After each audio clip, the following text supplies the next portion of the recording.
Understanding Flowering Shrubs, a guide for English language learners. Hello, everyone. Welcome to our English learning series. Today, we're going to explore the meaning and usage of the phrase, flowering shrubs. This phrase might sound simple, but it carries interesting details that are useful for gardening enthusiasts and English learners alike. Let's dive in and understand what flowering shrubs are all about. The phrase, flowering shrubs, consists of two words, flowering and shrubs. Let's break them down. Flowering. This is the present participle of the verb to flower. It describes a plant that is in the process of producing flowers.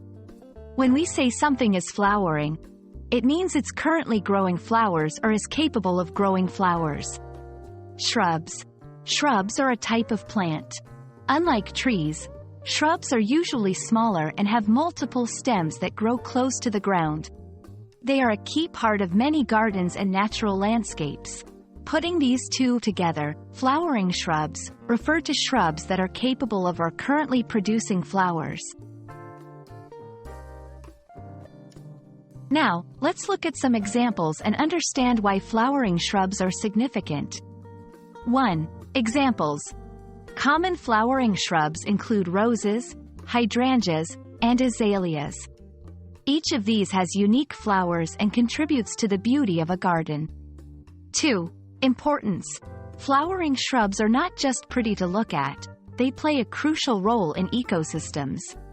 They provide food and shelter for wildlife, help in pollination, and contribute to biodiversity. Understanding these examples helps in visualizing what flowering shrubs are and why they matter. To fully grasp the phrase, let's see how to use it in sentences. I'm planting flowering shrubs along my walkway to add some color. The flowering shrubs attract a lot of bees and butterflies.